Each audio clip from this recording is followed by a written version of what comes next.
June the 7th, 1977. You pulled back the curtain, and the street had changed overnight. Red, white, and blue bunting stretched from lamppost to lamppost as far as you could see. Trestle tables lined up right down the middle of the road. Someone from 3 doors down was already out there in their housecoat, carrying plates. A radio played through an open kitchen window. The whole country had been through years of misery, strikes, power cuts, headlines that made you ashamed to pick up a newspaper. But that morning, none of it mattered. That Tuesday morning, Britain was about to do something it had not done in a generation. Celebrate together. And you were right in the middle of it. Welcome to the channel. If stories like this bring back memories, hit subscribe and leave a comment telling us where you celebrated that day. Your street, your town, your story. We read every single one. Now back to 1977. To understand why that summer felt the way it did, you have to understand what came before it. By the time the Silver Jubilee arrived, Britain had taken a beating that would have broken most countries. Go back 3 years to 1974. Edward Heath's government put the country on a 3-day working week because there was not enough coal to keep the power stations running. Factories shut down 3 days out of 7. Shops closed early. Families sat in candlelight because the electricity was off again. You did your homework by torchlight. Your mum cooked dinner before the power went out at 6. That was not the developing world. That was Britain. Then came the inflation. Prices did not just rise, they rocketed. In 1975, inflation hit 26%. You walked into the corner shop on Monday, and the price of bread had changed by Friday. Your dad came home, talking about redundancies at the factory. Petrol costs more every time you fill up. And then the worst of it. In September 1976, Chancellor Denis Healey turned around at Heathrow Airport because the pound was in freefall. Within weeks, Britain went cap in hand to the International Monetary Fund and borrowed $3.9 billion. The first major Western nation to need a bailout. Brutal spending cuts followed. Hospital wards closed. Council house buildings stopped. The newspapers asked a question that cut deep. Is Britain dying? Unemployment had passed 1 million for the first time since the 1930s. In places like Sunderland and Liverpool and parts of South Wales, it was far worse than the national numbers showed. Young lads leaving school with nowhere to go. Fathers who had worked the same factory floor for 20 years suddenly stood in the dole queue. You felt it in the mood on the street. People were angry. People were tired. Britain felt like a country that had forgotten how to believe in itself. And then came the Jubilee. 25 years of Queen Elizabeth II on the throne. The actual anniversary fell on February the 6th, 1977. Church services were held quietly across the country, but the real celebrations were planned for the summer. And here is the thing nobody expected. At first, most people could not have cared less. Polls in early 1977 showed the public was split. Plenty of folk thought it was a waste of money. The Socialist Workers' Party printed flyers saying, "Stuff the Jubilee." In pubs and on factory floors, people grumbled. Why are we hanging bunting when the country is broke? Why should we celebrate when there are no jobs? But something started to shift in May. On the 17th, the Queen and Prince Philip arrived in Glasgow to begin a tour of Britain. The crowds were enormous, bigger than anything the city had seen in living memory. Then they moved south into Lancashire, and over 1 million people turned out on a single day. 1 million. Lining the roads, waving flags, waiting for hours just to catch a glimpse. No monarch had ever toured the country this intensively. 36 counties in 3 months. 56,000 miles that year. The Queen had made a decision. She wanted to meet as many of her people as possible. And the people, it turned out, wanted to meet her. Back on your street, the preparations started quietly. A committee formed in someone's front room.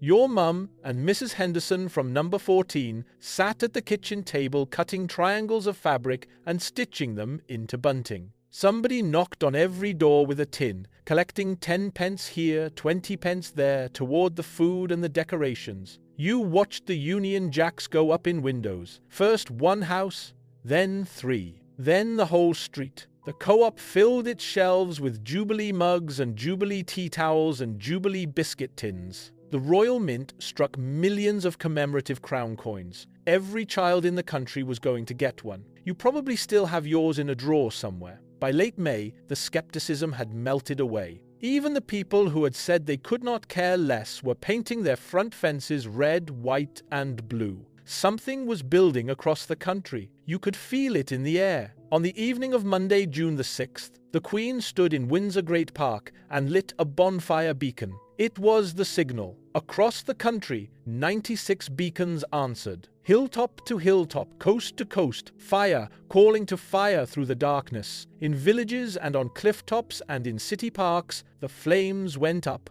You might have seen the glow on the horizon from your own back garden. Then came Tuesday, June the 7th, Jubilee Day, a special bank holiday. You woke up and it already felt different. The street was closed to traffic. Tables were being carried out. The telly was on early, showing the crowds building in London, where people had camped overnight along the Mall to get a spot at the front. At 10:30, the Gold State coach left Buckingham Palace. Built in 1762 for King George III, freshly re-gilded for the occasion, it carried the Queen and Prince Philip through streets packed with over 1 million people. Military bands played, the household cavalry rode alongside. The coach moved slowly to St. Paul's Cathedral for a service of thanksgiving, attended by heads of state from around the world. An estimated 500 million people watched on television. 500 million. But the moment that mattered most was what happened after. The Queen walked among the crowds, not behind glass or behind barriers. She walked right into the people, shaking hands, talking, smiling, close enough to touch, close enough that if you were there,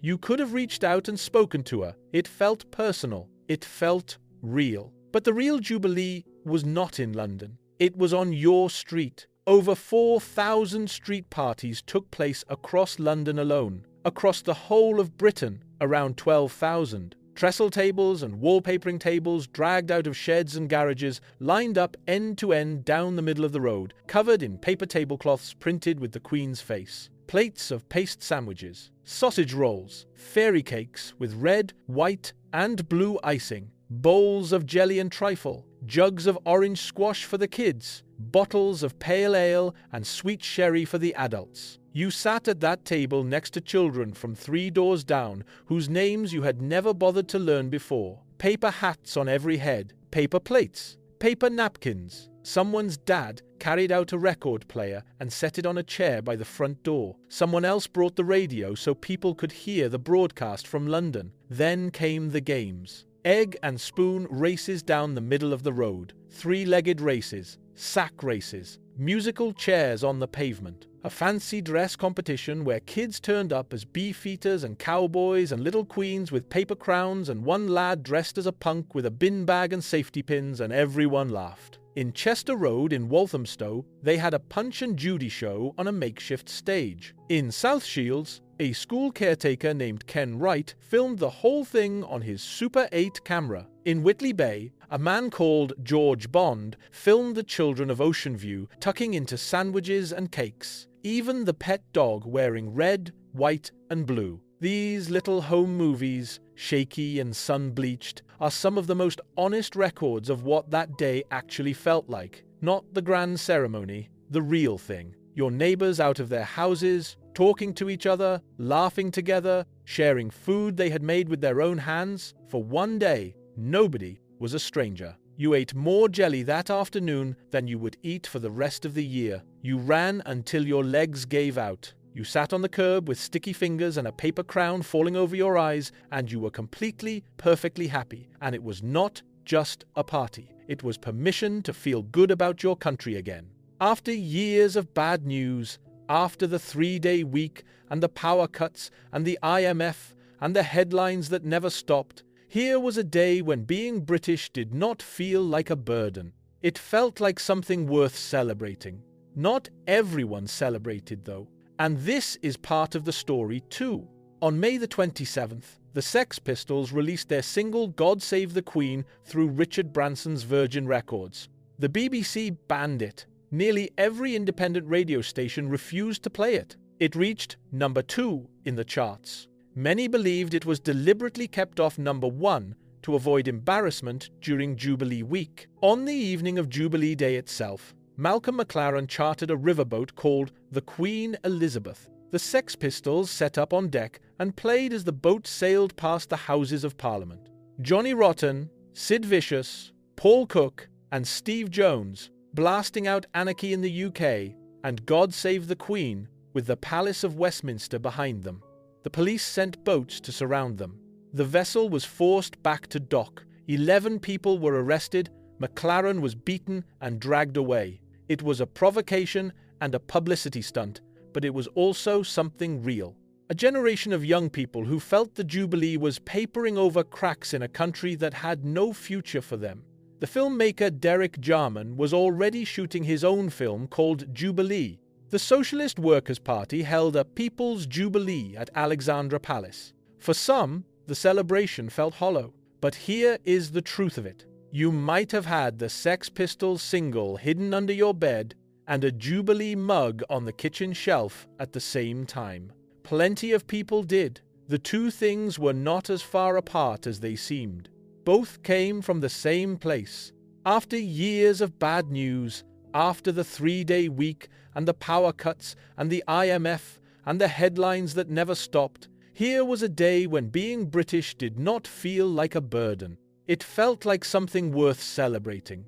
Not everyone celebrated, though. And this is part of the story, too. On May the 27th, the Sex Pistols released their single God Save the Queen through Richard Branson's Virgin Records. The BBC banned it. Nearly every independent radio station refused to play it. It reached number 2 in the charts. Many believed it was deliberately kept off number 1 to avoid embarrassment during Jubilee week. On the evening of Jubilee Day itself, Malcolm McLaren chartered a riverboat called the Queen Elizabeth. The Sex Pistols set up on deck and played as the boat sailed past the Houses of Parliament. Johnny Rotten, Sid Vicious, Paul Cook, and Steve Jones blasting out Anarchy in the UK and God Save the Queen with the Palace of Westminster behind them. The police sent boats to surround them. The vessel was forced back to dock. 11 people were arrested. McLaren was beaten and dragged away. It was a provocation and a publicity stunt, but it was also something real. A generation of young people who felt the Jubilee was papering over cracks in a country that had no future for them. The filmmaker Derek Jarman was already shooting his own film called Jubilee. The Socialist Workers' Party held a People's Jubilee at Alexandra Palace. For some, the celebration felt hollow. But here is the truth of it. You might have had the Sex Pistols single hidden under your bed and a Jubilee mug on the kitchen shelf at the same time. Plenty of people did. The two things were not as far apart as they seemed. Both came from the same place. But somewhere in your house there is probably still a Jubilee mug, or a coin, or a photograph, faded now, of you in a paper hat sitting at a table in the middle of the road with people whose faces you can still just about place. The Jubilee proved something that mattered. A country on its knees could still stand up and celebrate, not because it was in denial about its problems, because it needed a day when the problems could wait. Community was not a word people used much in 1977, but that is exactly what happened on those streets. Neighbours came together, strangers became friends. A country that felt broken reminded itself that it was not. Within 18 months, the winter of discontent would arrive. The strikes, the rubbish piling up, the unburied dead. Margaret Thatcher would come to power. Britain would change again, dramatically, and the world that hosted those street parties would begin to disappear. That Jubilee summer stands now as the last great gathering of a particular kind of Britain. One where people still knew their neighbours. One where a street party did not need a risk assessment or a council permit. One where a whole country could agree, just for a day, that this was something worth coming together for. The kids who ran those 3-legged races are grandparents now, but the memory of that day has not faded. The taste of the jelly, the scratch of the paper hat, the sound of your whole street laughing at the same time. You were there. you remember. If you celebrated that day, tell us about it in the comments. What street were you on? What did you eat? Who won the fancy dress? These memories matter. They are part of the story of this country, and they deserve to be told.